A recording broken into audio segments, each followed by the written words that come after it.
seus alunos também, Com né? certeza. Bom dia, então, a todos e todas. Vamos dar início a mais uma atividade da aula de estágio supervisionado 3 da Faculdade de História da Universidade de Goiás. Quer registrar suas boas-vindas na gravação, Conceição? Quero. Bom dia a todos e a todas. Quero dar as boas-vindas aos alunos do estágio supervisionado 3 da Universidade Federal de Goiás. E eu e o professor Breno ficamos muito felizes em recebê-los nessa aula de hoje. Tá? Esperemos que todos aproveitem bastante a aula, que trata-se da videoaula gravada pelo professor Breno, relativa aos textos, jogos e ensino da história, jogar e brincar, e o PowerPoint que o professor Breno vai apresentar a aula, jogos e ensino de história, que constitui uma preparação para a oficina que será ministrada pelo professor Lúcio, intitulada Metodologias Ativas e Jogos como Método para o Ensino de História. Ok, passo então a palavra para o professor Breno. Ótimo. Como a gente já havia combinado, eu vou pedir a todo mundo agora que escreva no chat presente, para nós fazermos o controle de presença, tá bom?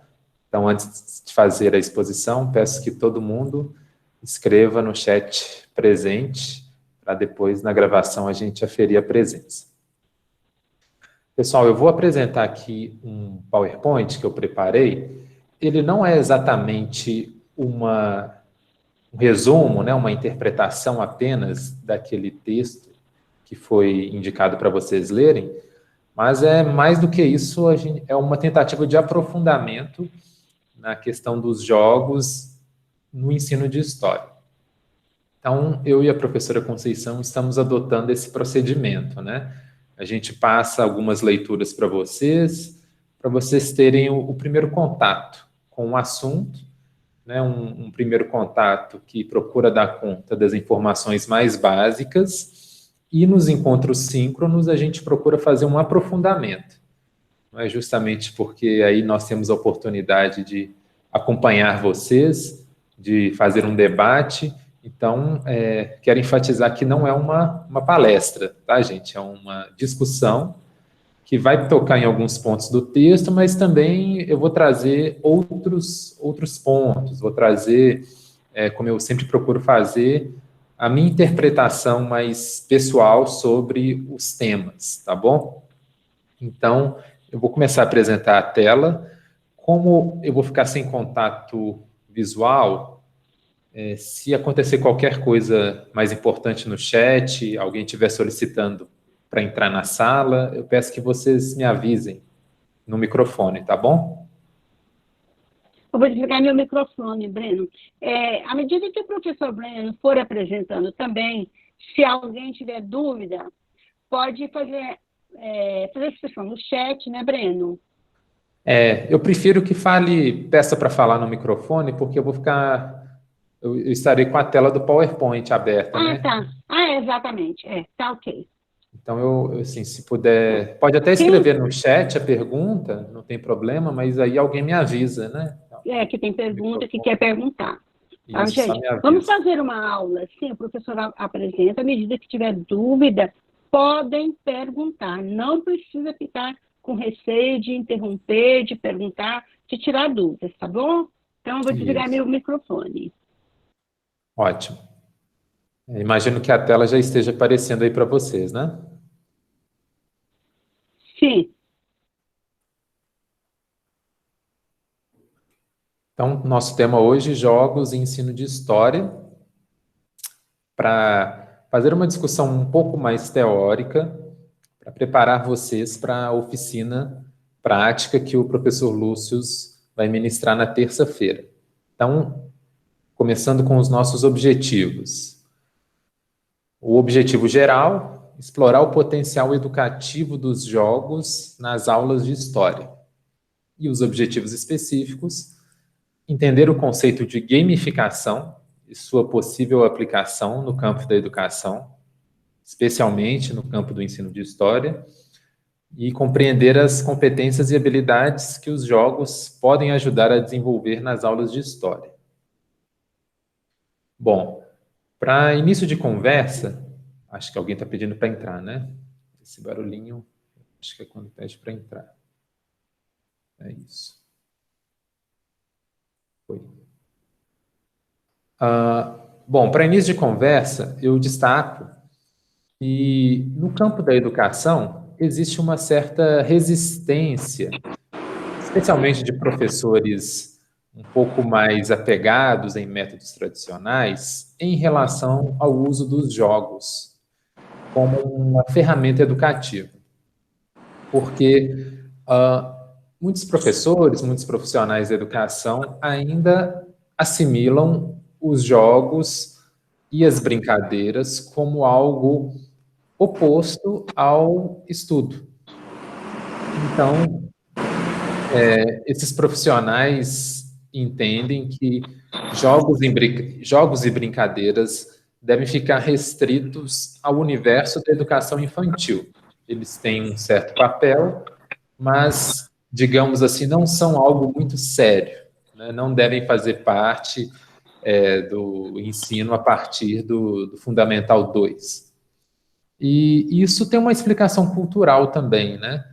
Como os jogos, eles costumam estar ligados ao lazer, ao prazer, em culturas muito que valorizam muito a produtividade, né? Culturas capitalistas, o ócio é visto como algo pejorativo, né? Porque o ócio é justamente aquele momento em que o sujeito não está, digamos assim, sendo produtivo para o mercado. Então, por causa disso, na cultura moderna, capitalista, existe esse olhar um pouco pejorativo em relação aos jogos, às brincadeiras e ao lúdico, de maneira mais ampla. Mas, nos últimos anos, esse quadro vem mudando, principalmente na reflexão que os educadores têm feito sobre as metodologias de ensino, e esse movimento tem conduzido a uma revalorização dos jogos e dos elementos lúdicos como possíveis metodologias de aprendizagem. Isso acontece principalmente no âmbito das chamadas metodologias ativas. Então, eu quero aproveitar essa oportunidade, em que faremos uma discussão sobre os jogos, para a gente discutir criticamente esse conceito.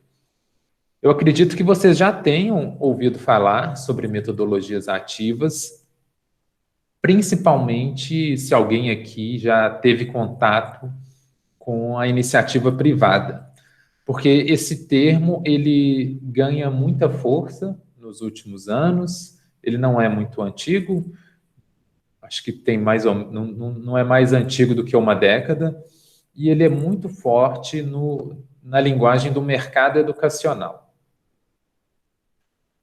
Em linhas gerais, a gente pode definir as metodologias ativas como aquelas estratégias de aprendizagem na qual os estudantes são ativos, são agentes, são sujeitos da construção do conhecimento e estão no centro desse processo. Então, percebam, o ensino é quase dissolvido aí, né? A gente não costuma falar metodologia ativa de ensino, mas, via de regra, são metodologias ativas de aprendizagem. O que isso significa? Tirar o foco do professor e colocar o foco no estudante. Então, vejam, esse gráfico vocês encontram na revista Nova Escola. É uma revista que tem muitos artigos na área da educação. Eu vou citar mais um artigo dessa revista, e eu acho que ilustra bem o que seriam as metodologias ativas. Percebam que tudo começa com os estudantes. Os estudantes são vistos como a razão de ser da escola, e do processo de aprendizagem. Ele está no centro. O professor tem um papel de ser uma espécie de, não apenas um mediador, né, da cultura escolar, ele vai fazer uma seleção dos conteúdos previstos no currículo, mas também ele é visto como um facilitador. Ele deve, de alguma maneira, facilitar, criar condições propícias e favoráveis para que os estudantes aprendam. Percebam também que as metodologias ativas surgem no contexto das TICs, das tecnologias de informação e comunicação. Então, o uso do computador, do celular, da internet, eles tendem a favorecer a aprendizagem dos alunos com as metodologias ativas. Então, em vez do professor, no caso da aula de história, né, tentar, talvez, assim, desenvolver com os alunos a capacidade de imaginar como seria viver na Idade Média, ele pode, através de uma tecnologia da informação e comunicação, fazer com que os estudantes tenham uma imersão no clima histórico da Idade Medieval, da Idade Média. Por exemplo, por meio de um jogo, por exemplo, por meio de um vídeo, de uma série. Então, percebam que tudo parte do estudante, porque existe um pressuposto de que o estudante tem uma autonomia nesse processo. Continuando, gente, eu já quero abrir daqui a pouco para comentários de vocês, mas primeiro eu vou fazer uma espécie de caracterização, né? Vou delinear para vocês aqui quais são as principais características das metodologias ativas e, em seguida, eu quero que a gente faça um balanço, faça uma reflexão crítica sobre quais são as vantagens e desvantagens desse conceito, quais são as suas possibilidades e quais são as suas limitações. Bom, essa definição que eu darei agora, como eu disse, está lá em um artigo da revista Nova Escola, que define a metodologia ativa da seguinte maneira: o principal objetivo desse modelo de ensino é incentivar os alunos para que aprendam de forma autônoma e participativa a partir de problemas e situações reais. Eu destacaria essa segunda parte aqui, né, que da primeira eu já falei. As metodologias ativas, então, elas não estão centradas nos conteúdos, mas estão centradas no que eles chamam de situações-problema. Ou seja, são dilemas, são situações, problemas, para as quais os alunos devem buscar uma solução. Então, a aprendizagem não é guiada por conteúdo, mas é uma aprendizagem guiada por problemas, é uma aprendizagem guiada por projetos. Daqui a pouco eu vou fazer uma análise mais crítica também desse termo, né, do que significa guiar a aprendizagem a partir de problemas e situações reais. A proposta é que o estudante esteja no centro do processo de aprendizagem, participando ativamente e sendo responsável pela construção do conhecimento. Mas uma citação que eu trouxe é de um professor lá da USP, chamado José Moran, que tem encabeçado a discussão de metodologias ativas no Brasil. Ele é um professor ligado à USP, mas que tem uma entrada também muito forte no mercado educacional, na iniciativa privada. Então, se vocês colocarem José Moran, metodologias ativas, vocês vão ser direcionados para um site que ele e a equipe dele alimenta, e lá vocês encontram vários artigos. Eu passo a citação, então.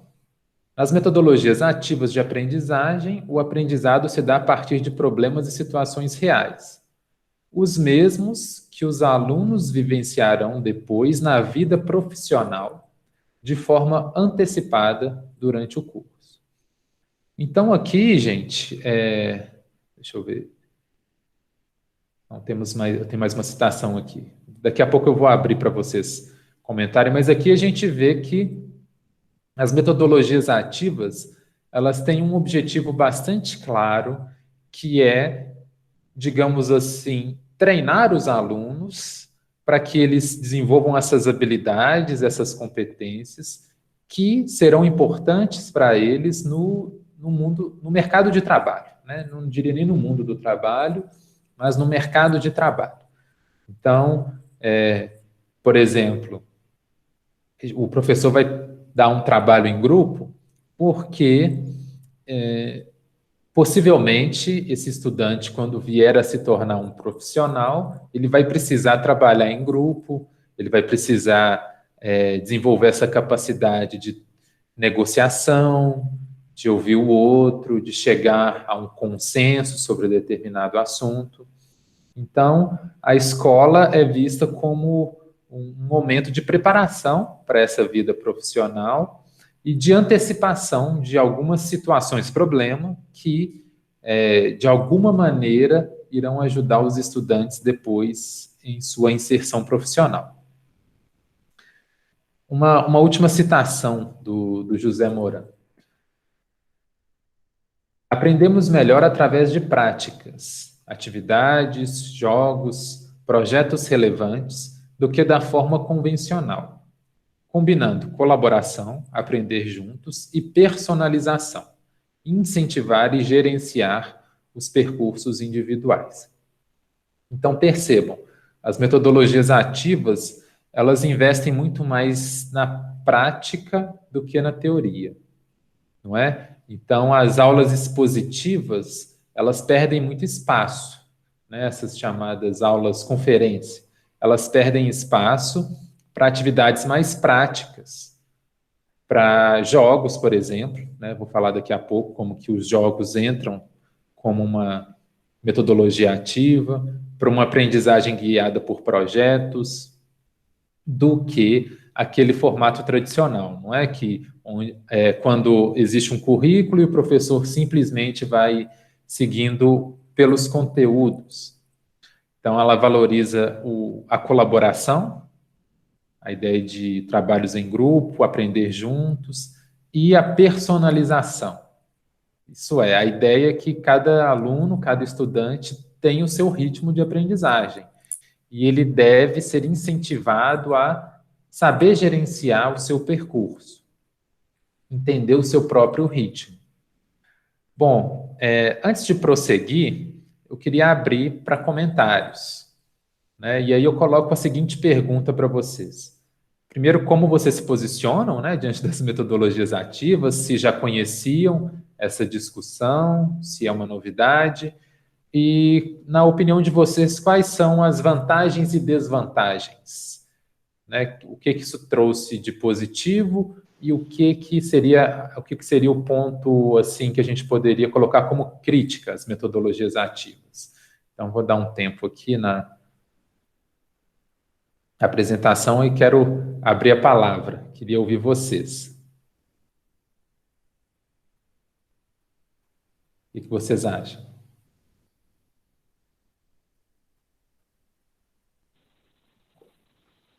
Vou falar.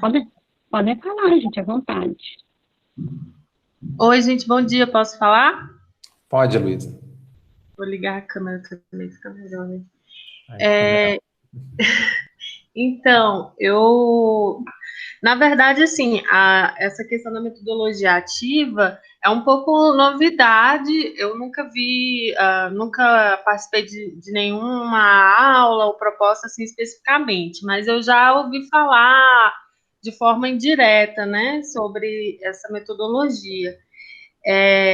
Mas pela leitura do texto, né, que nós fizemos sobre os jogos e a partir da aula também, eu entendo assim que acho que alguns processos dessa metodologia ativa, ela pode ser interessante, mas eu fico pensando se talvez não há aí um risco de esvaziamento, né, da teoria, se você não trata essa metodologia de uma forma, como eu posso dizer, de uma forma mais conectada com a perspectiva de uma pedagogia crítica, né? É, por exemplo, a questão dos jogos, né?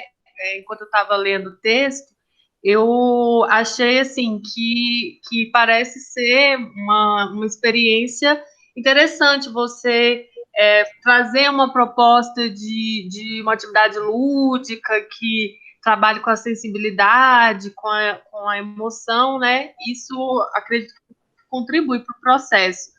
Mas a própria autora do texto, ela ressalta que isso não pode ser único, né? Que isso tem que estar aliado com outras estratégias didáticas, outros processos didáticos. Então, a minha preocupação é só essa questão mesmo do esvaziamento da teoria, porque acredito que seja também difícil você conseguir conciliar, né? Como o próprio Breno falou, né?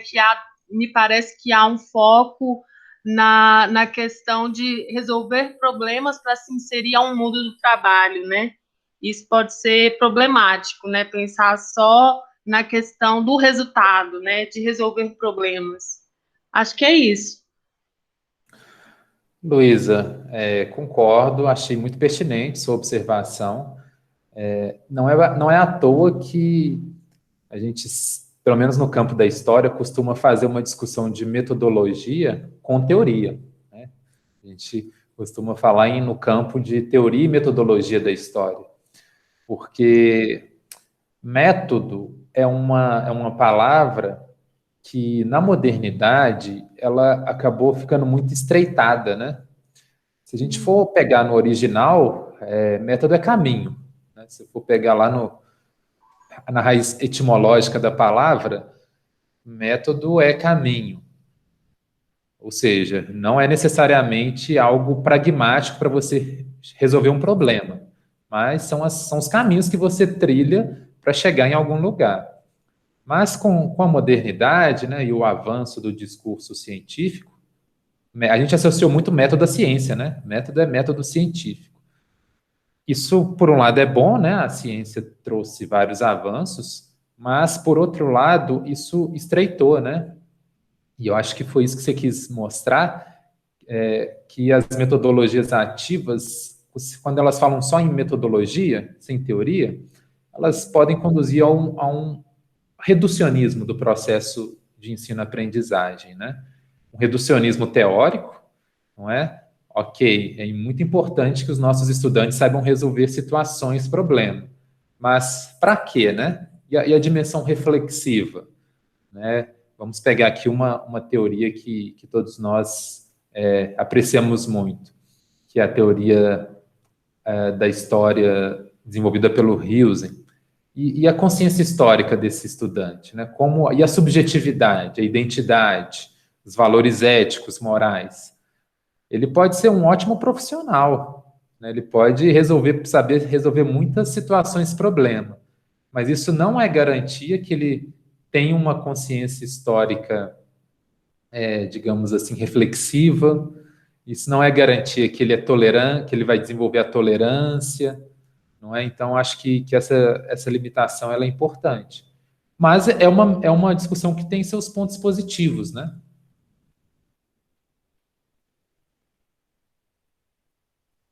Você queria falar alguma coisa, Conceição? Eu acho que não, é porque eu havia visto no chat, quando você apresentava, alguém escreveu no chat algo da consciência histórica através dos jogos. Isso, foi o Rodrigo. Rodrigo, gostaria de perguntar acerca dessa sua pergunta. Não, é só isso mesmo.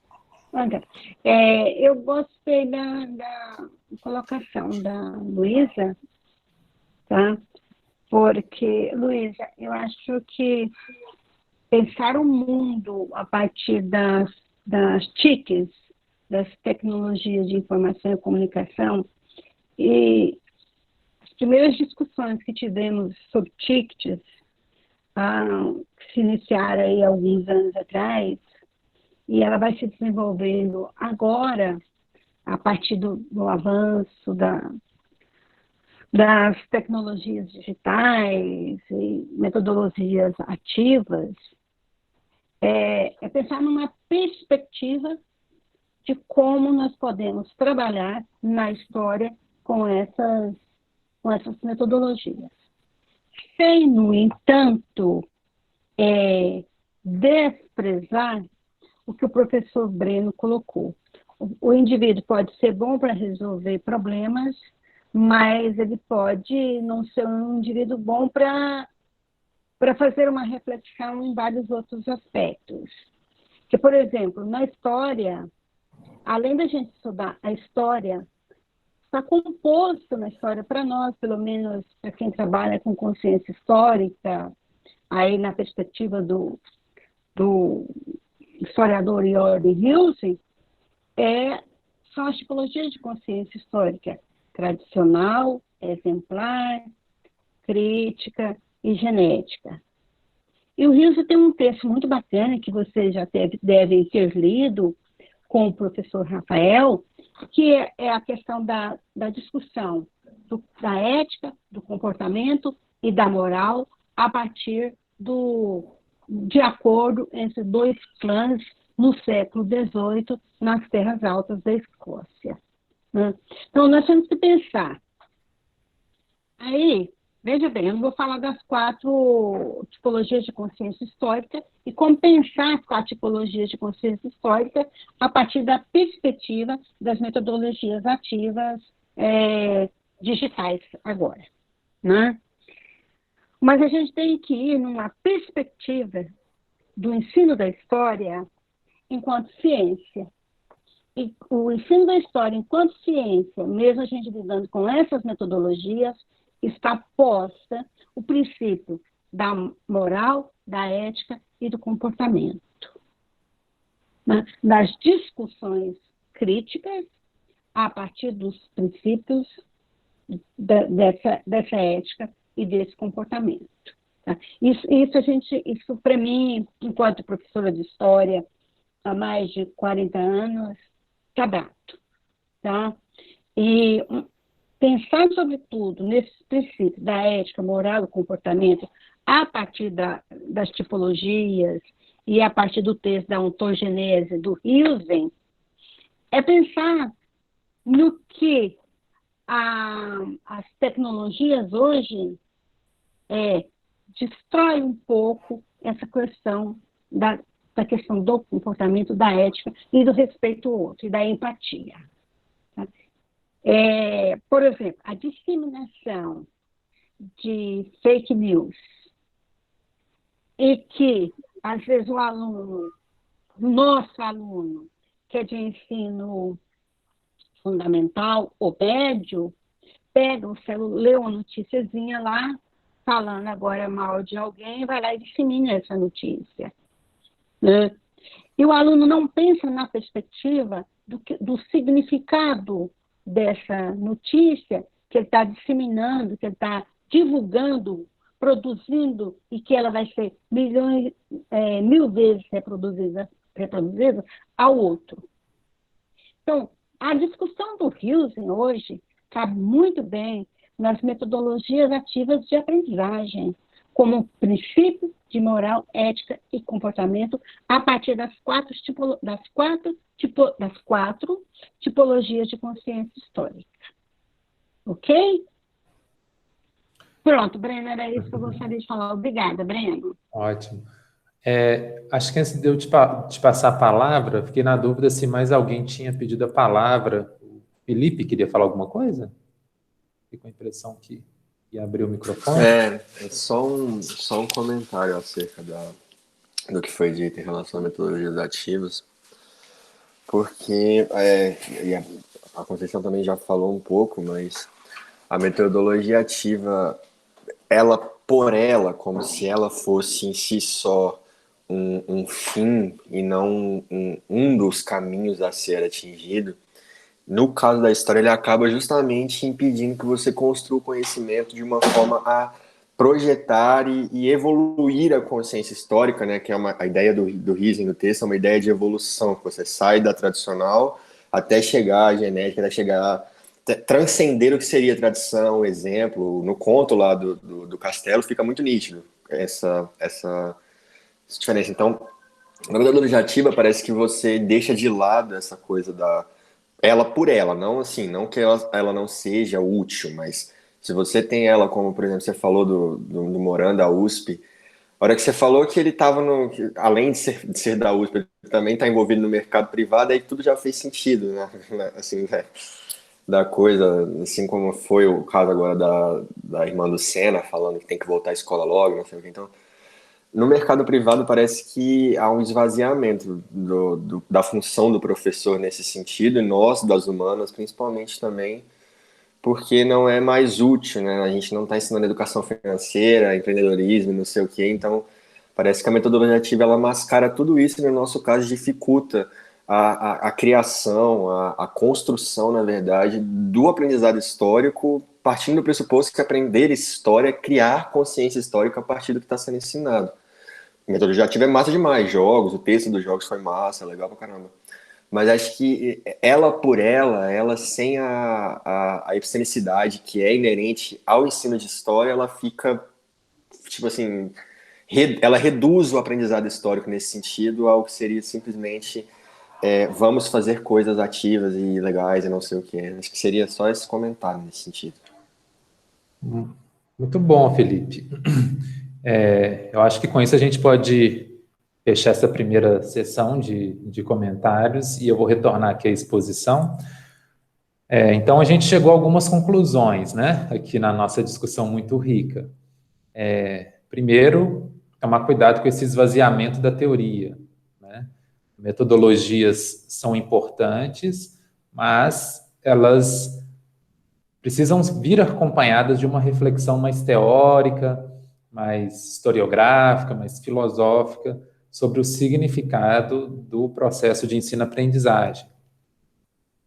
Outra questão, nenhuma metodologia a gente pode adotar de forma crítica e achar que ela é a solução, né? Pode ser que vocês venham a trabalhar numa instituição privada que vai pedir para vocês trabalharem com metodologias ativas. O ponto não é vocês dizerem, não, eu não trabalho, né? Eu não vou me submeter a essa ideologia. O ponto é vocês saberem fazer a filtragem, né? Vocês saberem trabalhar, saber o que é metodologia ativa, bem, dominar essa discussão, e quando vocês forem efetivamente usar essa metodologia, trazer o senso crítico que vocês estão adquirindo na formação de vocês, né? Trazer o que falta para as metodologias ativas. A gente não está propondo aqui que vocês joguem tudo fora, pelo contrário, é vocês adquirirem uma consciência mais crítica para que quando vocês forem instados a usar esse tipo de metodologia, vocês saberem usar o que ela tem de melhor, que é algo que vocês comentaram, né? Fazer com que os alunos sejam ativos é ótimo, né? Ninguém aqui discute isso, né? Ninguém propõe um ensino conteudista, um ensino metodologia passiva, ninguém está criticando as metodologias ativas, propondo o contrário, né? Mas é a gente fazer uma espécie de calibragem nesse método, né? Então, entender que a consciência histórica é importante, né? Esses valores éticos, morais, políticos. Vou só dar uma passadinha aqui pelo chat antes de retomar, tá bom? A Isabela pontuou também algo semelhante, né? Dizendo que as metodologias ativas não podem ser a única metodologia, elas precisam vir acompanhadas de outras metodologias. Deixa eu ver o que o James falou aqui. A proposta das metodologias ativas tem sua contribuição para refletir a participação do conhecimento prévio do aluno na produção do saber. Verdade, James. O Moran, que é esse cara que eu estou citando, né, Sabe quem que ele coloca lá nos pressupostos teóricos das metodologias ativas? O Paulo Freire. Aí a gente pensa, o Paulo Freire. Porque o Paulo Freire falava, o aluno não é vazio de conhecimento, né? Ninguém é uma tábula rasa. A experiência desse aluno, a tradição na qual ele está inserido, produz conhecimento que formam esse aluno. E o Paulo Freire propõe uma metodologia que é ativa, mas o Paulo Freire não está querendo preparar os alunos para se enquadrarem no mercado de trabalho, né? A autonomia é mais no campo político, ético, né? Formar um cidadão capaz de se engajar politicamente, participar das discussões políticas, se posicionar de maneira ética no mundo. Então, assim, eles pegam alguma coisa aí do Paulo Freire, mas acabam levando para um outro lado. Contudo, o ensino de história, enquanto processo reflexivo e crítico, não pode ser limitado a um método unívoco. Concordo, James. O Rafael colocou assim, julgando que fora das escolas, os alunos e os responsáveis estão a todo momento subordinados a vários tipos de estímulos tecnológicos, seria nada mais que acompanhar esses processos evolutivos. Concordo, Rafael. Seria anacrônico a gente pensar numa metodologia de ensino que não tivesse o aluno como sujeito ativo, né?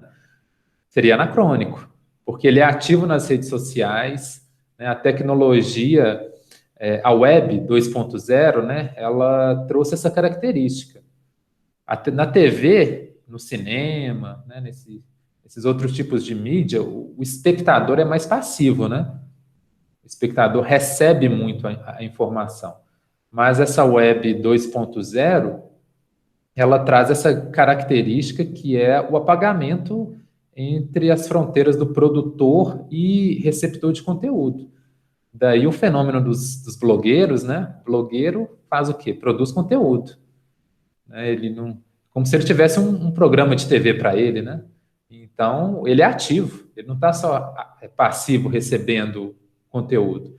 Então, a gente tem que estar atento a isso, né? Se nas nossas aulas, no ensino básico, os alunos são só passivos, eles vão achar que estão numa outra época.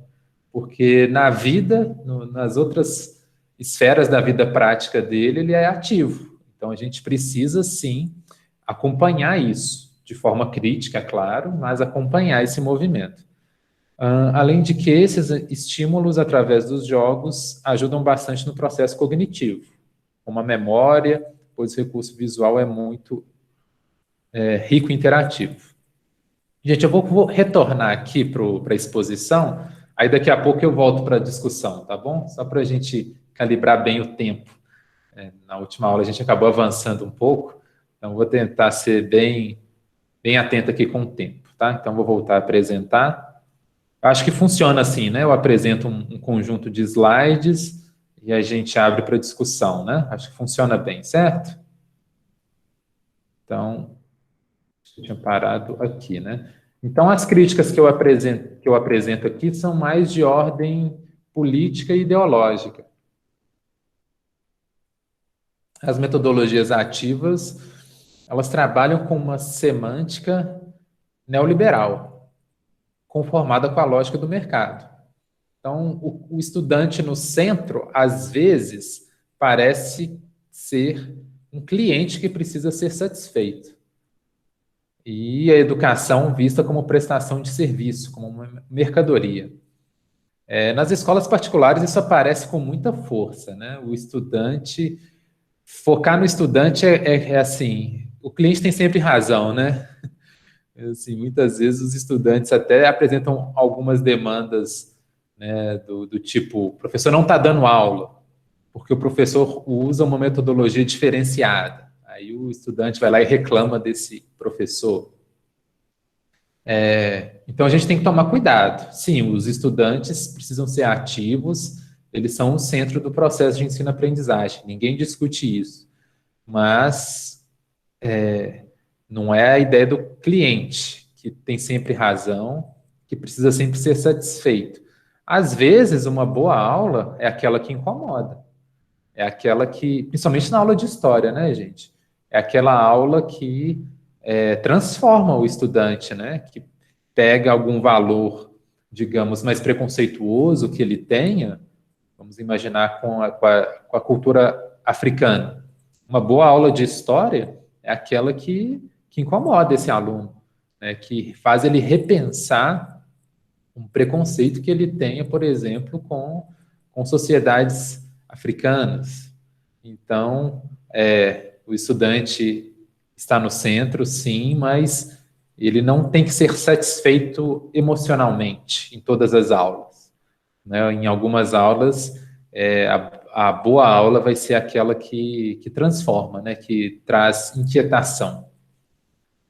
Uma segunda limitação das metodologias ativas é que ela enfatiza muito a preparação para o mercado de trabalho e apaga a dimensão ética e política da educação. Vejam que a ideia da cidadania, que foi a tônica do nosso último encontro, quando discutimos currículo, esse vocabulário se perde aqui, né?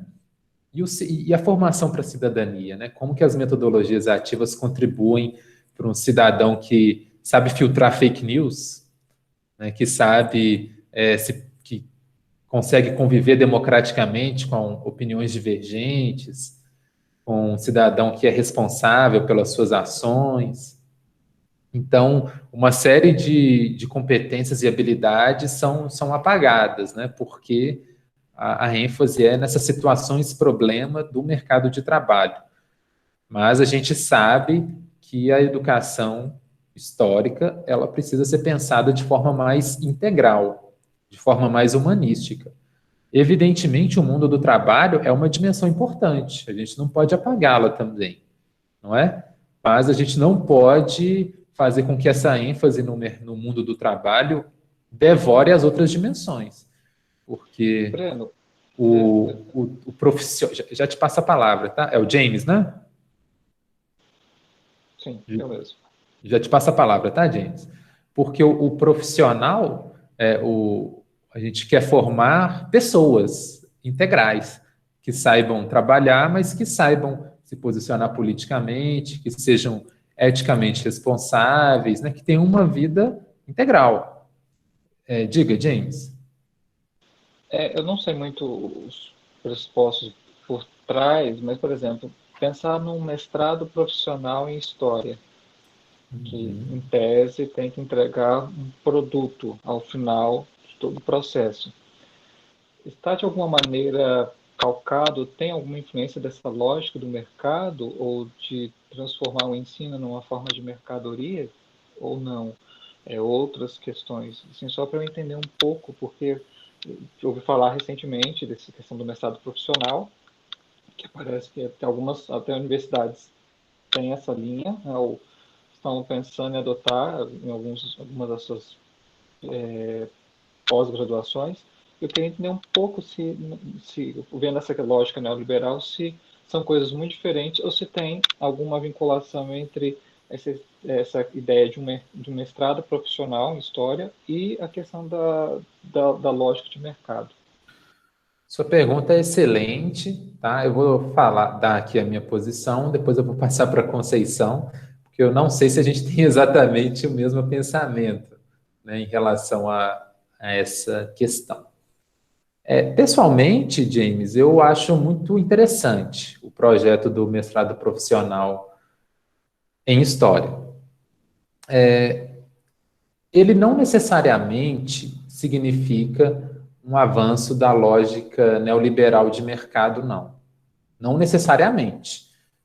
Não estou dizendo que isso não possa acontecer em algum caso, tá? Por quê? Aí a gente faria uma discussão que é muito cara ao campo marxista, que é a distinção entre mercado de trabalho e mundo do trabalho. São dois conceitos diferentes, né? Se a gente for pegar as discussões do Marx mesmo, né? O trabalho ele tem uma dimensão mais ontológica. O que significa isso? Pensar que o trabalho é formador da nossa identidade como seres humanos. Né? O ser humano é um ser que trabalha. Então, o mestrado profissional, se ele for pautado nessa dimensão mais reflexiva, eu acho que ele enriquece muito. O que significa ser pautado por uma dimensão reflexiva? Significa fazer uma discussão mais crítica, né, mais reflexiva sobre situações do mundo do trabalho, mas que não reduzem o trabalho ao aspecto produtivo capitalista. Né? O mercado de trabalho, ele esvazia essa categoria do mundo do trabalho. O mundo do trabalho é uma categoria ampla, tá? Uma categoria mais ampla que entende que o trabalho tem não só uma dimensão material, nessa dimensão de gerar lucro, né? De gerar lucro para quem é o dono do meio de produção e salário para quem trabalha, mas o mundo do trabalho, ele procura mostrar que o trabalho é uma maneira dos seres humanos se realizarem, deles se realizarem como seres humanos. O trabalho, então, não tem uma dimensão apenas produtiva. Eu preciso produzir uma mercadoria. Mas ele tem também uma dimensão que eu estou chamando de ontológica, mas a gente poderia usar outro termo, né, mais subjetiva, identitária. Né? Eu trabalho não só para ganhar um salário no final do mês, não só para produzir aulas, para produzir artigos, mas eu trabalho para colocar em prática certos valores que eu acredito. Podem ser valores políticos, podem ser, às vezes, valores que têm diversas motivações. Então, eu acho que quando o mestrado profissional tem essa perspectiva mais reflexiva do mundo do trabalho, ele vale, ele é pertinente. Não é? Ele entende que o professor está sempre em formação, né? É a formação continuada. Entende que na sala de aula existe a produção de conhecimento e que é possível fazer uma reflexão sobre essa produção do conhecimento. Mas é claro que eu acho que o mestrado não deve ser reduzido a uma função pragmática. Eu acho que a função reflexiva, ela é o grande X da questão aí, tá? Porque senão vira um treinamento. Né? Mas até onde eu entendo, eu não vejo isso nos mestrados profissionais. Mas o risco existe. Né? Quando você coloca a questão do profissional, o mercado do trabalho, ele tem uma lógica que é muito perversa, né? A gente vê aí atualmente professores que estão na iniciativa privada sendo precarizados, né? Quase com a uberização aí das relações de trabalho. Eu penso dessa forma, viu, James? Não sei se eu respondi a sua pergunta, se eu mais compliquei do que expliquei. Respondeu sim. Obrigado, Breno. Por nada. Vou passar a palavra para a Conceição, porque pode ser que ela pense diferente. Eu vou falar bem rapidinho, porque a hora está avançando, né? Isso. O que eu penso do mercado profissional, pelas experiências de anos em educação, em trabalhar em propostas curriculares, né? O primeiro projeto de mestrado profissional que surgiu no Brasil foi o grupo do Rio de Janeiro, a Marieta e a Ana Monteiro.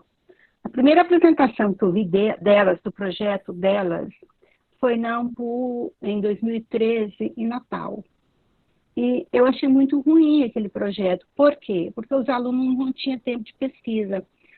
Era para professores, formação de professores, e o que se percebia era uma qualificação rápida de professores com um tempo de 12 horas para eles fazerem uma pesquisa, um relatório. Então, isso aí eu achei muito ruim, porque vinha no sentido de uma formação aligerada do professor que estava em sala de aula, né? E com 12 horas de pesquisa, ninguém faz pesquisa. Né? Isso é muito, muito complicado. O último projeto, eu não sei se elas adequaram, é o mesmo grupo, é o grupo do Rio de Janeiro, não sei se adequou o projeto a um tempo maior de pesquisa. Agora, se for um mestrado que trata de uma reflexão, no sentido de refletir a educação como princípio do ensino e da pesquisa, e como fazer pesquisa em sala de aula e apontar perspectivas metodológicas de avanço na educação, de avanço na perspectiva de se pensar o ensino, sobretudo o ensino da história, a partir da pesquisa, eu acredito que é extremamente válido. Por quê? Porque o professor não precisa sair para um arquivo, porque ele dá aula e ele estuda ao mesmo tempo. E a aula seria a escola, seria o espaço da pesquisa dele, com as experiências que ele desenvolve lá. Né? Há várias maneiras de se fazer isso, de se pensar. Agora, eu não sei se os grupos envolvidos têm experiência com a escola para pensar nessa perspectiva. Eu acredito que possam ter. Né? Porque fazer um mestrado profissional só de gabinete, eu acho extremamente complicado. Porque, para mim, ele teria uma prática reflexiva, como o professor Breno está apontando. Né?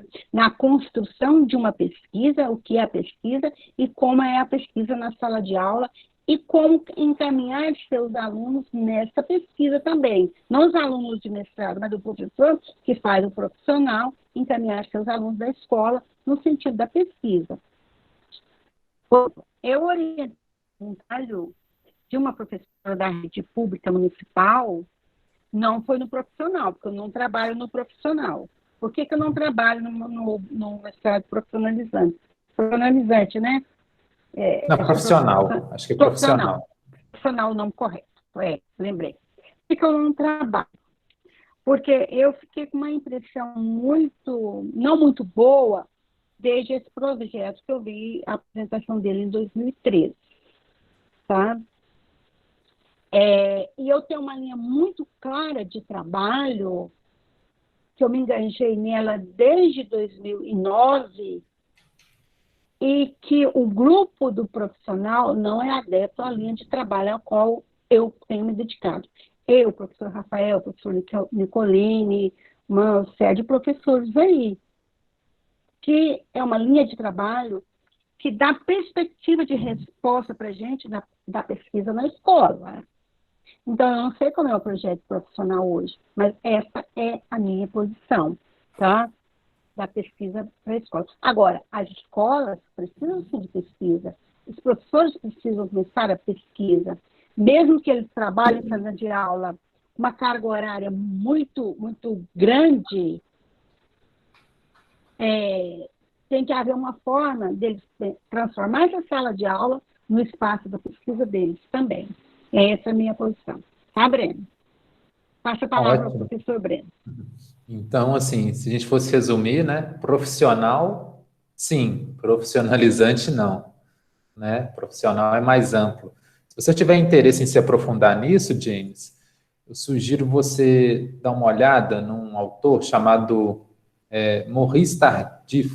É um pensador francês, Tardif. Vou escrever aqui no chat. Ele é uma referência, né, nessa questão da formação continuada de professores, e ele defende que essa formação acontece a partir da articulação de 3 saberes. São os saberes de referência da área, né? Então, seriam, no nosso caso, a epistemologia da história, né? Saberes de referência da área específica do professor. Então, tem esse aí, Conceição, saberes docentes e formação profissional. O segundo são conhecimentos mais pedagógicos e das ciências da educação. Então, saber sobre pedagogia, sociologia da educação, antropologia, psicologia. E o terceiro é o saber produzido pela experiência, que é a prática do professor na sala de aula, mas não é exatamente a prática. É muito interessante. O que ele defende é que na sala de aula o professor não faz a mera aplicação da teoria, mas que a experiência produz conhecimento. E na experiência existe um saber específico que articula teoria e prática. Então, é a referência, tá? Se você quiser se aprofundar nesse assunto. O livro de referência é esse que a Conceição mostrou, mas ele tem algum outro também traduzido. Ele Retomando. tem outros produzidos. Uhum. Eu não achei que os outros para mostrar também, mas... Eu vi um meme, né, de alguém falando que ia providenciar um PDF para ficar de fundo. No meu caso é mais ou menos assim. Ainda estou fazendo minha mudança, então muitos dos livros ainda não estão aqui, mas eu estou cheio de PDF. Poderia colocar um tanto de PDF aqui no fundo. Retomando, gente. Vou tentar ser um pouquinho mais dinâmico agora, para a gente não avançar no tempo. Bom, fizemos uma boa discussão de metodologias ativas, agora a gente pode entrar na questão dos jogos. Os jogos entram nas metodologias ativas, principalmente com o conceito de gamificação. A gamificação consiste em levar elementos lúdicos do mundo dos jogos para a sala de aula. Vou citar para vocês a definição de um autor que é a referência, tá? Que é esse CAP. Ele define a gamificação como o uso das mecânicas baseadas em jogos, na sua estética e lógica, para engajar as pessoas, motivar ações, promover a aprendizagem e resolver problemas. Então, vejam, tem uma questão aqui que é estética no sentido de sensação, né? No sentido, novamente, mais etimológico aqui. E lógica. Engajar as pessoas, os estudantes, né? É um termo que tem sido muito usado, né? Um termo muito caro à iniciativa privada, né? Engajamento, produzir engajamento do estudante, do consumidor, enfim. Motivar ações e resolver problemas, né? Como a gente já discutiu. Alguns exemplos de gamificação. Uso do sistema de pontuação em rankings na sala. Então, gamificação, gente, não é necessariamente jogar alguma coisa, mas usar algum elemento da lógica dos jogos. Por exemplo, usar um sistema de pontuação. Então, o professor usa o bimestre, o trimestre, a sua etapa, como se fosse uma fase de um jogo. E ele vai pontuando, vai distribuindo pontos, né? Não necessariamente nota, mas pontos. Então, por exemplo, quem faz o dever de casa ganha X pontos. E aí o professor anota, né? E aí no final do bimestre, da etapa, é feito um ranqueamento. Esse é um tipo de gamificação. Eu acho que nesse caso aqui fica muito claro que a limitação, isso pode gerar algum tipo de engajamento, né, em certas realidades, mas em outras realidades pode gerar uma competição, né, pode gerar algo não colaborativo, uma aprendizagem não colaborativa. Mas, enfim, saibam que existe esse recurso. Um outro tipo de gamificação é o uso de quiz, né, que são jogos de pergunta e resposta e desafios de aprendizagem. Esse é um uso mais básico, né? E eu acho que vários professores já recorreram a ele, né? Tem vários expedientes que podem ser usados aí nesses jogos de pergunta e resposta. Esse outro é um pouco mais recente, que é um termo, né, usado pelos jovens, cosplay, né? O uso do cosplay. Então, seria o professor convidar os estudantes para imergirem numa determinada época, se vestindo, por exemplo, né? Se caracterizando. Então, por exemplo, você vai trabalhar com ditadura militar no Brasil, aí você combina uma aula diferente com os estudantes, né? Para que eles tragam elementos de roupa, né, de vestuário, que remetam aos anos 60. É um exemplo, né? Bom, então vejam que aqui eu apresentei para vocês o que é a gamificação. Mas existe uma outra discussão sobre jogos, tá? Que não é da gamificação, que é uma discussão, digamos assim, um pouco mais aprofundada. A grande referência sobre jogos e os elementos lúdicos da cultura é o Huizinga, que é um intelectual holandês do início do século XX, que tem uma contribuição muito importante para a área da história, mas também para outras áreas, como a filosofia, a estética. E ele tem um clássico, né, que é o Homo Ludens. Vocês vão ver que a definição de jogo do Huizinga é um pouquinho diferente daquela da gamificação. E eu trouxe aqui uma citação desse livro. Ele define jogo como uma atividade ou ocupação voluntária. Então, primeiro ponto importante, né? É voluntário. Você não pode obrigar alguém a entrar no jogo. Exercida dentro de certos e determinados limites de tempo e espaço, segundo regras livremente consentidas, mas absolutamente obrigatórias. Esse ponto eu acho bem interessante, porque mostra a dimensão ética dos jogos, né? Quando a gente aceita entrar num jogo, ninguém é obrigado a jogar, né? O jogo é uma atividade que deve ser exercida de maneira voluntária. Mas quando a gente aceita entrar num jogo, a gente aceita se submeter a certas regras, né? A gente aceita jogar conforme as regras. Então, essas regras, Breno, você escolhe entrar ou não no jogo, mas elas são obrigatórias. Oi, Conceição. a Alessandra pediu para voltar o slide anterior um pouquinho. Volto. Eu vou encaminhar esses slides, tá, gente? Depois a gente vai colocar no Siga. Verdade, né? Eu acho que aí você vê depois, Alessandra, não ou é necessário? Talvez ela esteja copiando alguma coisa, né? Mas a gente vai pode ser, encaminhar. pode ser, Então, vou passar, tá bom? Para a gente não avançar muito no tempo. Então, continuando aqui, né? É uma atividade voluntária, segundo regras livremente consentidas, mas absolutamente obrigatórias, dotado de um fim em si mesmo, acompanhado de um sentimento de tensão e de alegria e de uma consciência de ser diferente da vida cotidiana. Esse último aspecto ele vai ser chave para o uso do jogo na aula de história. Porque, vejam, o jogo ele permite esse exercício de consciência, né? Esse alargamento da consciência, que nos faz, de alguma maneira, transcender a vida cotidiana, o presente.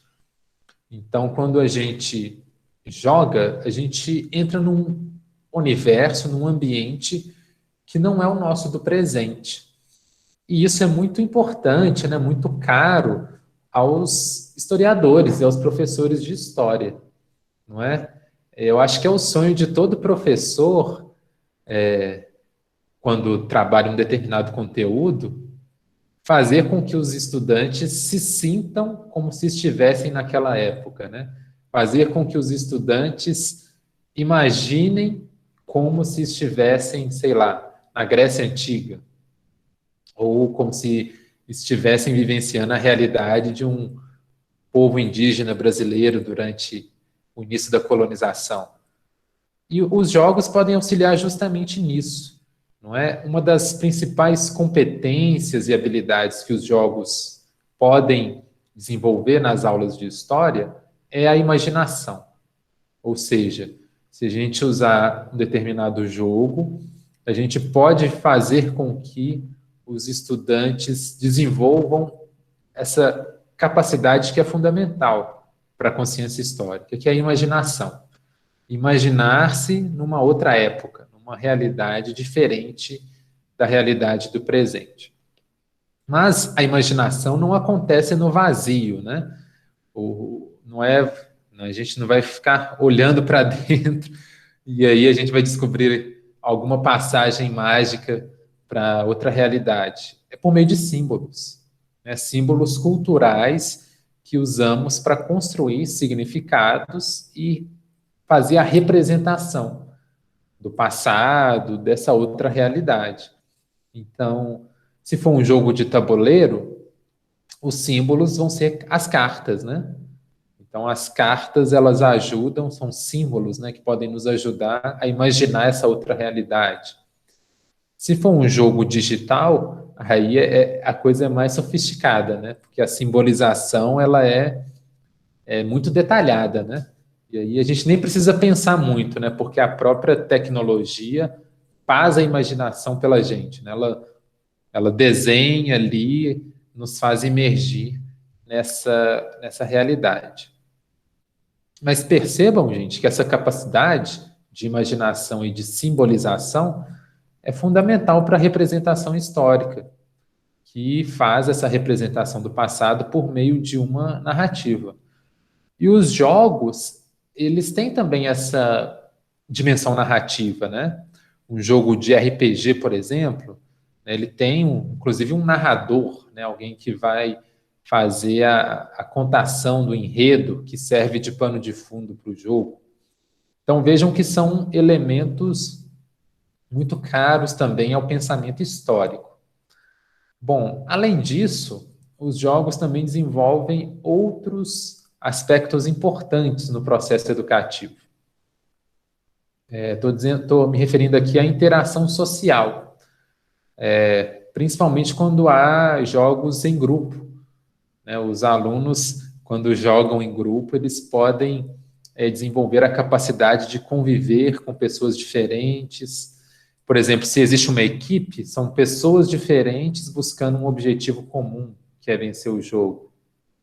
Então, o uso dos jogos pode fazer com que os estudantes experimentem situações que vão se repetir não só na sua vida escolar, como na sua vida prática, que é cooperar com outros, mas também competir, ganhar, perder, traçar planos, estratégias, né, para fazer determinada jogada, colocar-se no lugar do outro, tentar prever as ações do outro. Então, vejam, o jogo tem a dimensão da simbolização, ele pode ajudar no desenvolvimento da interação social, e ele tem também uma dimensão formativa. Eu estou pensando aqui no conceito de formação como algo mais amplo, que envolve questões éticas, morais e políticas. Gente, no jogo a gente às vezes entende o comportamento da pessoa diante de regras, né? Porque como todo jogo tem regras, todo jogo traz também a possibilidade do blefe e de você não respeitar as regras, né? De você roubar. É ou não é? Todo jogo ele tem essa possibilidade, né? O jogador pode desrespeitar as regras. A pessoa com quem você está jogando, ela pode tentar levar vantagem. Mas isso também tem uma dimensão formativa, né? Se o professor está usando ali o jogo, ele percebe isso, ele pode trabalhar isso didaticamente, não é? Enfim, o jogo tem uma dimensão mediadora. Coloca o sujeito em relação consigo mesmo, né? Às vezes o sujeito se conhece melhor quando joga, né? Quem nunca viu aqui, né, uma pessoa que é muito tranquila, muito comedida, mas quando entra num jogo fica agitada, né? Então é uma maneira do próprio sujeito conhecer melhor quem ele é. Conhecer melhor o outro, né? E também o mundo. Através dessa mediação entre o real e o imaginário, o presente e o passado. Então vejam, o sentido do jogo é mais do que ensinar como agir ou transmitir conteúdos. É claro que nós, como professores de história, via de regra, gostamos de apostar nos jogos como uma ferramenta de transmissão de conteúdos, né? Então, às vezes, o professor vai trabalhar algum jogo, sei lá, para o aluno entender determinado conteúdo, né? entender como que era a lógica do feudalismo, ou sei lá, de qualquer outra realidade. Mas vejam, o sentido dos jogos não está, no caso da história, né, do ensino de história, não está apenas na transmissão de conteúdos, mas também no desenvolvimento dessas habilidades e competências, como a imaginação, o raciocínio lógico, a expressão de ideias, a relação ética com os outros. E se você estiver trabalhando com um estudante mais jovem, o jogo permite, inclusive, a mediação com situações típicas do universo adulto. Um jogo que eu acho que cumpriu muito esse papel, não sei se vocês conhecem, né? O jogo tem muito a ver com questão geracional, mas um jogo que eu joguei bastante é o Banco Imobiliário, né? E quando você não está inserido ainda no mundo adulto, o banco imobiliário é uma coisa, né? É uma forma até de você ser introduzido, né? Nesse mundo nesse universo do mundo adulto, né? Gente, acho que agora eu vou abrir para perguntas, tá? Acho que a gente apresentei aqui alguns conteúdos, tentei ser um pouco mais sintético, mais rápido. Vou abrir para perguntas. Queria saber a opinião de vocês sobre isso, né, que foi discutido. Agora eu, digamos assim, apresentei a teoria dos jogos, né? Quais são os aspectos teóricos, epistemológicos e didáticos envolvidos nos jogos e nos elementos lúdicos. Qual que é a posição de vocês sobre isso?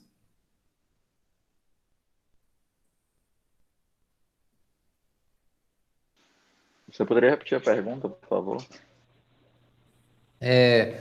Acho que seria uma adaptação daquela primeira pergunta, né, Caio? Quais são as vantagens e desvantagens dos jogos para o ensino de história? A gamificação, né? Tá. Eu apresentei dois conceitos para vocês. Um, muito das metodologias ativas, que é o conceito de gamificação, né? O outro é mais amplo, né?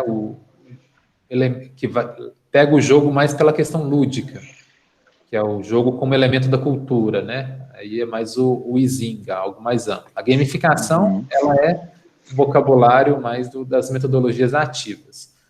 Quais são as vantagens e desvantagens do uso da gamificação e dos elementos lúdicos, né? Fazendo essa distinção conceitual entre as duas coisas.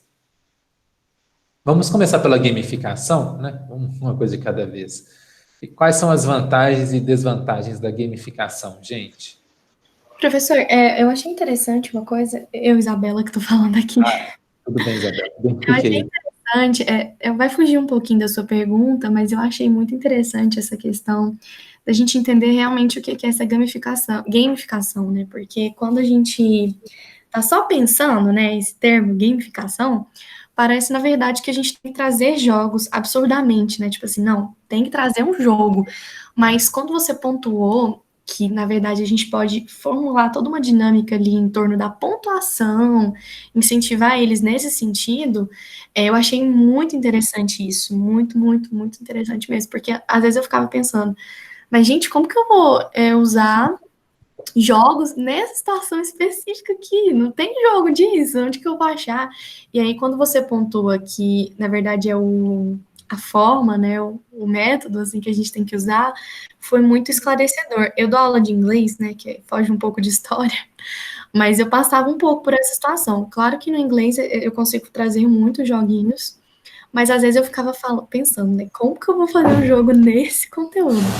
E isso foi uma boa coisa. Obrigada. Imagina, porque na verdade a palavra jogar, né, o Izinga explora isso bem naquele livro que eu indiquei para vocês, o Homo Ludens. É um conceito muito amplo, né? A gente, volta a dizer, na modernidade ela vai às vezes estreitando o significado de algumas palavras, né? Mas é porque também na nossa língua portuguesa, latina, né, o jogar ficou muito na na brincadeira e nesses jogos com um determinado objetivo, né, que você ganha ou perde. Mas em outras línguas, o termo jogar é usado para outras situações, né? Pensa no inglês mesmo, né, o play. O play não é só quando você joga, né? Você dá o play quando você ouve uma música, né? Você dá o Produz, play desempenha alguma coisa. quando você desempenha algum papel no teatro, por exemplo, né? E em francês tem muito essa coisa do... Eles usam, né, o jogo, o jouer, como representar, né? O artista joga um papel, né? Ele representa um papel. Então, o lúdico, eu particularmente, gente, eu gosto mais dessa perspectiva mais cultural, né? Que é do Huizinga. Mas entendo também a gamificação, acho que ela tem alguns benefícios. Mas o jogar tem a ver com representar, né? Com algo muito mais amplo do que simplesmente pegar um joguinho digital ou um banco imobiliário e jogar.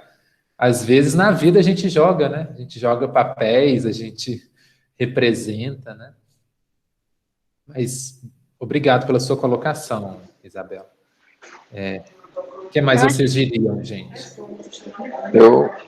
Eu acho que, assim, uma coisa que não sei se ficou pontuado antes, porque eu já entrei, já eram umas 8h20, é que com a leitura do texto, acho que uma dúvida que mais surgiu, assim, não uma dúvida na verdade, né, coisas que eu pontuei no momento que eu estava lendo, principalmente em relação à questão do tempo, né, porque eu acho que, por mais que a gente faça uma discussão a respeito de, né, como trabalhar com jogos e as vantagens que o jogo teria, as vantagens e desvantagens, né, que é o que a gente tem discutido aqui, que o texto também trabalha, eu acho que uma questão central para pensar a aplicação desses métodos seria o tempo, né, porque para a gente, por exemplo, que lidou durante algum tempo, né, mesmo que uns mais, outros menos, com a questão do tempo em sala de aula mesmo, né, para quem entrou em sala de aula, né, e que agora, enfim, com toda essa situação, ficou uma situação mais infeliz ainda, né, porque a gente está tendo uma matéria de estágio sem ter uma aplicação no campo de estágio, né, mas eu digo assim, uma questão que fica central é de como a gente poderia, então, administrar o tempo para trabalhar com essas metodologias, né, em sala de aula, né, porque acaba que uma coisa também que eu acho que limitador é quando a gente pensa nos jogos, como a própria Isabela falou, né, de pensar que claramente a gente não vai ter jogos para trabalhar com todos os assuntos, né? Então, assim, eu acho que uma questão que a autora pontua, né, mesmo que nas entrelinhas, é pensar quais são os assuntos, quais são os temas, né, de história que a gente poderia, por exemplo, trabalhar com jogos e principalmente a questão que é mais importante, assim, né, que eu acho que foi que ficou mais claro, assim, que é central no texto, que seria o planejamento, né?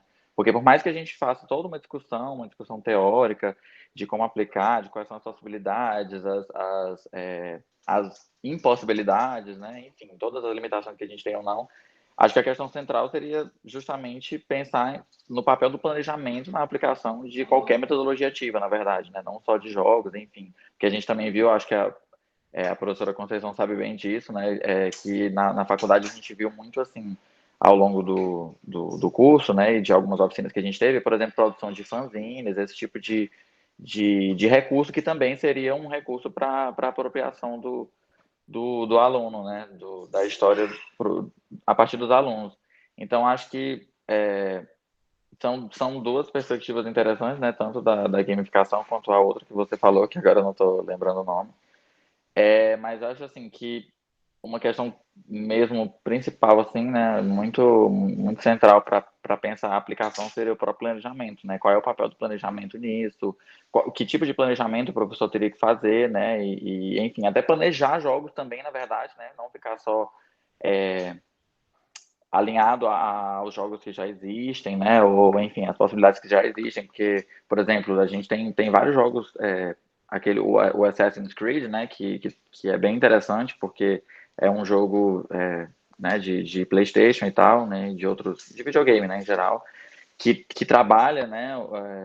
Alguns conceitos de história que são interessantes, mas enfim, acho que a minha pontuação seria essa, assim, em relação ao planejamento e em relação também a entender o papel da apropriação dos alunos, né? Porque eu acho que outra coisa que frustra um pouco a gente, não só em relação a jogos, mas em relação ao próprio estágio mesmo, é tipo assim, de pensar como é que a gente faz com que o aluno aproprie aquele assunto da maneira como a gente esperou, né, ou da maneira como a gente aprendeu na faculdade, né, que é uma grande vontade que a gente tem, de passar para os alunos daquela maneira desconstruída, discutida, dialogada, enfim, de uma maneira que pudesse parecer com o que a gente aprendeu, né? Então, acaba que os jogos também têm um pouco dessa limitação, mas também de abrir essa possibilidade, né? De que, como a apropriação, como a história é a apropriação, né? Como cada aluno vai apropriar de um jeito, assim como a gente também apropria cada um de um jeito, de como os jogos poderiam ajudar numa apropriação que fosse mais adequada, né? Que chegasse assim mais perto, com toda a discussão, claro, que a gente fizesse, né? As críticas conceituais, mas enfim, de que maneira o jogo, com um bom planejamento, poderia chegar a uma apropriação mais próxima daquela que a gente gostaria, né? Daquela que a gente planejou. Mas, enfim, acho que é isso. Sua colocação foi muito boa, Caio, porque ela me permite, inclusive, avançar aqui, que aí eu vou finalizar a apresentação dos slides, e aí a gente faz uma discussão para encerrar.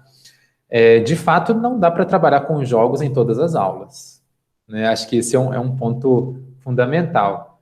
A gente pode até trabalhar com algum elemento lúdico nas aulas, né, de forma mais sistemática, mas todas as aulas não dá para você usar jogos. Então, envolve planejamento. Exato, porque às vezes não tem nem como e nem tempo, né? Agora, principalmente o tempo. Em relação ao planejamento, eu vou compartilhar com vocês aqui até uma experiência que eu tive quando eu fui professor de estágio, né, fui professor de estágio lá na UFMG, professor substituto, e lá eu trabalhava com os alunos em algumas aulas, né, fazia uma espécie de eixo do estágio, a produção de jogos. E aí vem até um encontro disso que você falou, Caio, a Luísa também colocou aqui no chat, que é o aspecto autoral dos jogos, né? Lá eu incentivava, às vezes conseguia, às vezes não conseguia, para falar a verdade, eu incentivava os estagiários a produzirem jogos junto com o professor e com os estudantes. E tive experiências muito ricas, sabe? De estagiários que criaram jogos bem relevantes. Um que me marcou, né, que eu lembro de cabeça, a aluna, ela estava trabalhando no 9º ano e o conteúdo que eles estavam vendo era Segunda Guerra Mundial e depois Guerra Fria. Aí ela elaborou um jogo que ela chamou de Discursor. Era para trabalhar com discursos políticos e ideológicos. Então, ela fez umas cartas com discursos, por exemplo, um discurso do socialismo, um discurso do capitalismo liberal, um discurso do nazismo. Só que na carta, ela não colocava de qual ideologia era, né? Ela só colocava as ideias ali, um trecho de algum discurso. Essas cartas eram embaralhadas, e aí um grupo tinha que fazer o discurso, né? Pegava a carta e fazia o discurso, e o outro grupo tinha que entender qual ideologia que era. Era alguma coisa parecida com isso, sabe? E a experiência parece que foi muito legal, assim.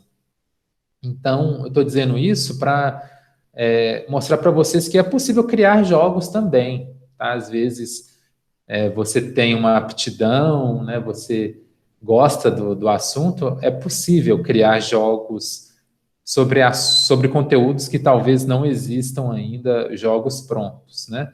Então, o que tem que ter no jogo, né? Caso vocês se aventurem, o que deve ter no seu planejamento para elaborar um jogo? Primeiro, é um desafio, né? Todo jogo tem um desafio, tem um objetivo a ser alcançado, que precisa ser apropriado, né? A faixa etária com a qual você está trabalhando. Ser apropriado significa não ser muito fácil, nem muito difícil. Ele deve ter regras, né, que devem ficar muito claras, devem ser escritas, né? E essas regras são apresentadas no início do jogo, dizendo o que vale e o que não vale dentro do jogo. E no nosso caso, né, como vamos trabalhar com história, é necessário, né, muito importante que o jogo tenha uma lógica narrativa. né? Então, se tiver personagens, enredos, cenários, favorece, né, o uso dos jogos no ensino de história. Gente, acho que em termos de apresentação do slide era isso que eu tinha para trazer. Acho que a gente poderia finalizar, passar para o debate final, né?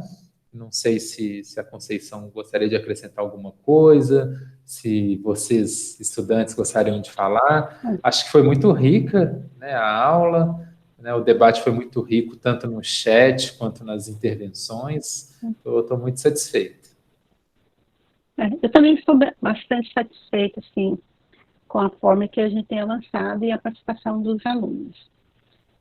Caio, eu acho que com a próxima aula, que é a oficina do Lúcio, a gente vai tirando essas dúvidas, aparando essas arestas, né?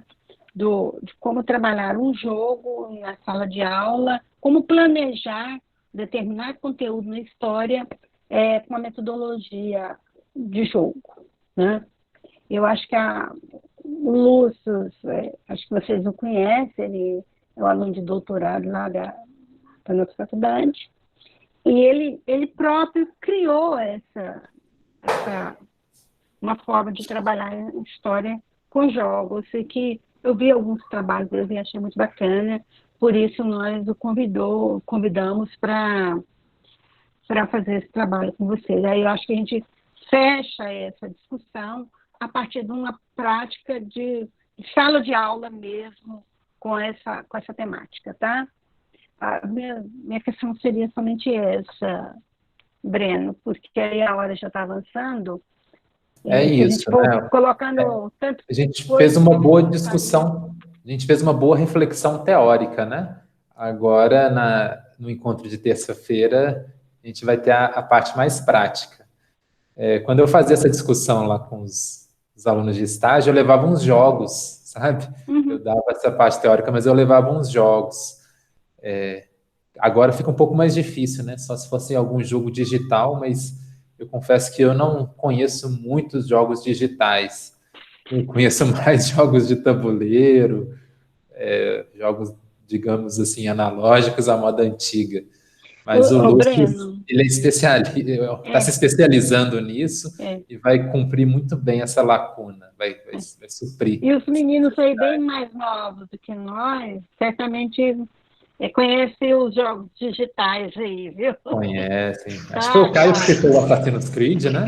Sim, eu tenho ele, um dos mais recentes, que é aquele sobre o Egito, né? O Egito Antigo, e aí tem uns mapas assim incríveis, perfeitos, que você consegue visitar as pirâmides, e aí foi desenvolvido com doutores, né, de universidades dos Estados Unidos, então você faz uma visita por todas as câmaras, e aí tem uma professora que vai falando, né?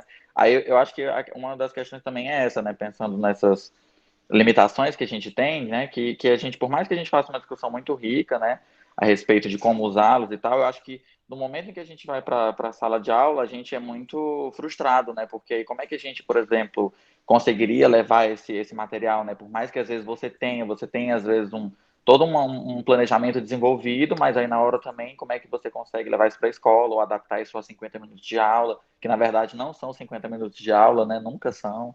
Mas, enfim, tem coisas muito interessantes aí para serem trabalhadas e jogos interessantes mesmo.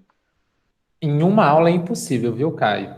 Com certeza. Vou ser bem sincero, em uma aula só é impossível. O que eu sugeria os alunos fazerem? Pegar aqueles horários germinados, sabe? Nem sempre você vai ter, né? Mas também não é tão difícil assim que você tenha. Sim.